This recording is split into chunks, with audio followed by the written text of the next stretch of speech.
மரியாதையை வந்து இப்படி கெஞ்சி கெஞ்சி கூவி கூவி மரியாதை கொடுங்க, எங்க முதலமைச்சருக்கு மரியாதை கொடுங்க, எங்க முதலமைச்சருக்கு மரியாதை கொடுங்க அப்படின்னு இப்படி கெஞ்சி கூறீங்க. மரியாதைன்றது ஒருத்தரை பார்த்தாலே தன்னால வந்து எழுந்து நிக்கணும். ஐயோ முதலமைச்சர் வராரு. எனக்கா வாடா முக்கியக்கா என்னது கெஞ்சி கேட்டாங்களா? அக்கா கெஞ்சி கேட்கறதுக்கும் கனிவா கேட்கறதுக்கும் நிறைய வித்தியாசம் இருக்குதுக்கா. கனிவுன்னா என்னன்னு தெரியுங்களா? பணிவு கிடையாது. கனிவுன்னா என்னன்னு தெரியுங்களா? உங்களுக்கு எப்படிக்கா தெரியும்? உங்களுக்கு தான் சூடு சொரணை வெக்கம் மானம் ரோசம் இது எதுவுமே தெரியாத உங்கள்கிட்ட போய் நாங்க கனிவா எதிர்பார்த்ததும் தப்பு தான், நாங்க அந்த மரியாதை எதிர்பார்த்ததும் தப்பு தான். ஏன்னா நீங்க உங்களுக்கு ஓட்டு போட்ட மக்களையே நீங்க மதிக்க மாட்டீங்க, எங்களுக்கு ஓட்டு போட்டு ஜெயிக்க வச்சு எங்க முதலமைச்சரையா நீங்க மதிக்க போறீங்க?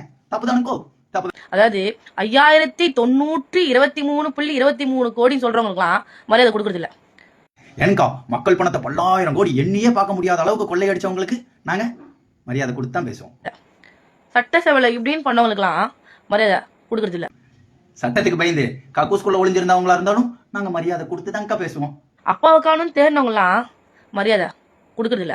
அக்கா அப்பாவை காணோம் அழுதுகிட்டே தேடிட்டு இருக்கிறவங்களா இருந்தாலும் நாங்க பாவப்பட்டு மரியாதையா தானுக்கா பேசுவோம். முதலமைச்சர் தன்னோட அதிகாரத்தை எதுக்கு பயன்படுத்தணும், எப்படி நடந்துக்கணும் ஒரு முதலமைச்சரா நடந்துக்கிட்டா எனக்கா எங்களோட முதலமைச்சர் அவரோட அதிகாரத்தை சரியா பயன்படுத்துறாருக்கா.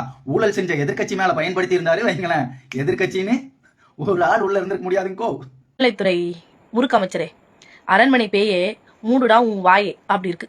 அடியே டிஎம்கே சொம்பே, நீ வந்து விஷமுள்ள பாம்பே, மக்களை குத்துற விஷமுள்ள பாம்பே, வேற ஒண்ணும் இல்லைங்க. சரியா? நான் தப்பா ஏதாவது பேசியிருந்தேன்னா ஃப்ரீயா பாத்துக்கலாம்.